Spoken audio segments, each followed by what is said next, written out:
अगे माई तीन रंग के डोलिया सबूजे रंग ओढ़ारे। अगे माई तीन रंग के डोलिया सबूजे रंग ओढ़ार। कोई हाथिया सवार कोई घोड़ावा सवार। कोई हाथिया सवार कोई घोड़ा सवार। अगे माई तीन रंग के डोलिया पर दूल्हवाया सवार। अगे माई तीन रंग के डोलिया पर दूल्हवाया सवार। ससुर घोड़ाया सवार भसुर हाथिया सवार। ससुर घोड़ाया सवार भसुर हाथिया सवार।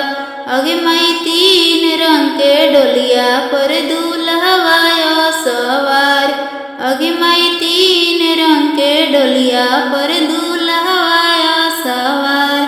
कोई पक्की रोड से आवे कोई जीटी रोड से आवे। कोई पक्की रोड से आवे कोई जीटी रोड से आवे। अगे माई तीन रंग के डोलिया हई दुआरा चढ़ के आवे। कोई फूल मांगेला कोई अछत मांगेला। कोई फूल मांगेला कोई अछत मांगेला। अगे माई तीन रंग के डोलिया दुआर पूजा मांगेला। अगे माई तीन रंग के डोलिया दुआर पूजा मांगेला। भैया फूल दे दना चाचा अछत दे दना। भैया फूल दे दना चाचा अछत दे दना।